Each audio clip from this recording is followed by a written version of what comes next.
مگر آج دیکھ لیں اللہ کا احسان ہے، پیغمبر علیہ الصلوۃ والسلام نے کہا کہ اپنے دوپٹے اپنی اوڑھنیوں کو سنبھال کے لیجئے۔ ہمارے ہاں خواتین کی 4 قسمیں ہو گئیں۔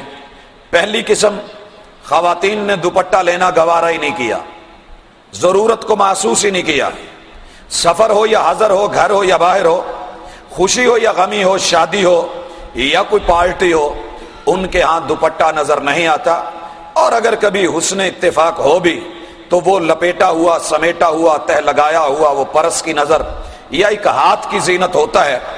دوسرے نمبر پہ ہماری مائیں بہنیں، پیغمبر کی بیٹیاں وہ ہیں جو لیتی تو ہیں مگر جہاں لینے کا حق تھا وہاں نہیں، کندھے کے اوپر ایک سائیڈ پہ ڈال کر کے یوں آ رہی ہوتی ہیں، جیسا کہ کبھی پنجاب کا بدماش سلطان راہی اپنے ایک سائیڈ پہ پرنا ڈال کر کے مارکیٹ میں چل رہا ہوتا تھا، تو وہ منظر ہمیں آج دکھتا ہے۔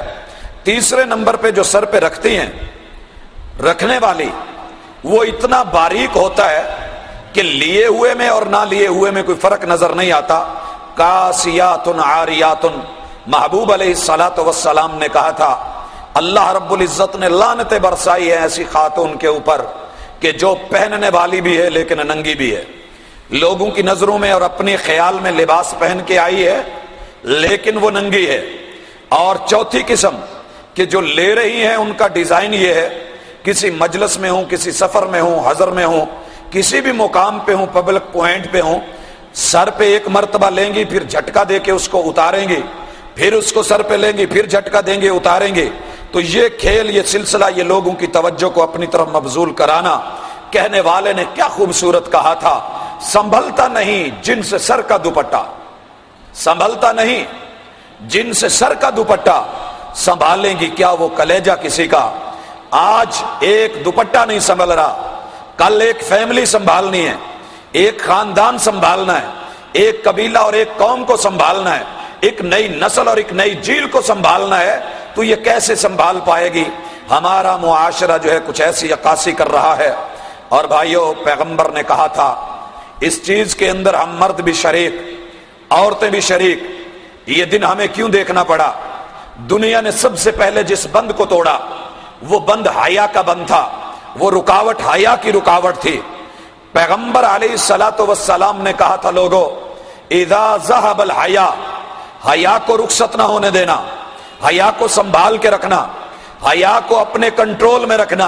اذا ذهب الحیاء فاصنع ما تشاء، جب حیا جاتا رہا تو پیچھے کوئی رکاوٹیں نہیں رہ جائیں گی، جو دل میں آئے انسان وہ کرے گا۔ دیکھیے شیطان نے وَزُيِّنَ لِلنَّاسِ حُبُّ الشَّهَوَاتِ مِنَ النِّسَاءِ، یہ سب سے پہلی محبت جس کو مزین کیا یہ عورتوں کی شہوات اور اس کی محبت، اور دوسری طرف عورت کو اس نے کیا کیا؟ ذوق تبرج دیا، ذوق خود نمائی دیا، ذوق حسن دیا، ذوق آرائش اور زیبائش دیا۔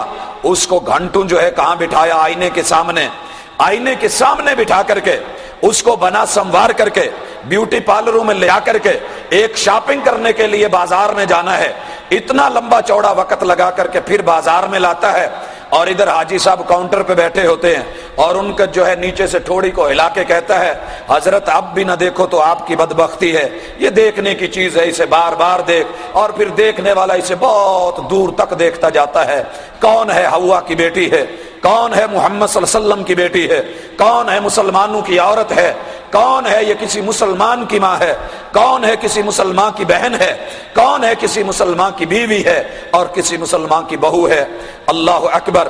ذوق تبرج آیا، ذوق بے حجابی صرف چہرے کی حد پر اگر آتا میں مان لیتا، لیکن جب ذوق تبرج آئے، ذوق نمایاں پن آئے اور اس کا شوق بے حجابی آئے تو چہرے سے نہیں، سب سے پہلے آغاز ہوتا ہے نقاب اٹھتا ہے، اور پھر جھکی ہوئی نگاہیں آہستہ آہستہ بلند ہو جاتی ہیں، اور پھر لباس تنگ اور ٹائٹ ہونا شروع ہوتا ہے، پھر اسی طرح اس میں کانٹ اور قطر اور تخفیف شروع ہوتی ہے، گلے کھلنے لگتے ہیں، بازو اوپر کو چڑھنے لگتے ہیں، شلواریں اٹھنے لگتی ہیں، دھیرے دھیرے حیا اٹھتا ہے، پھر ذوق آرائش اور شوق نمائش زیب و زینت بننے سنورنے اور زیبائش پہ امادہ کرتی ہے، پھر حسن بے باک ہوتا ہے تاکہ لوگ شوق قدر دانی سے دیکھیں۔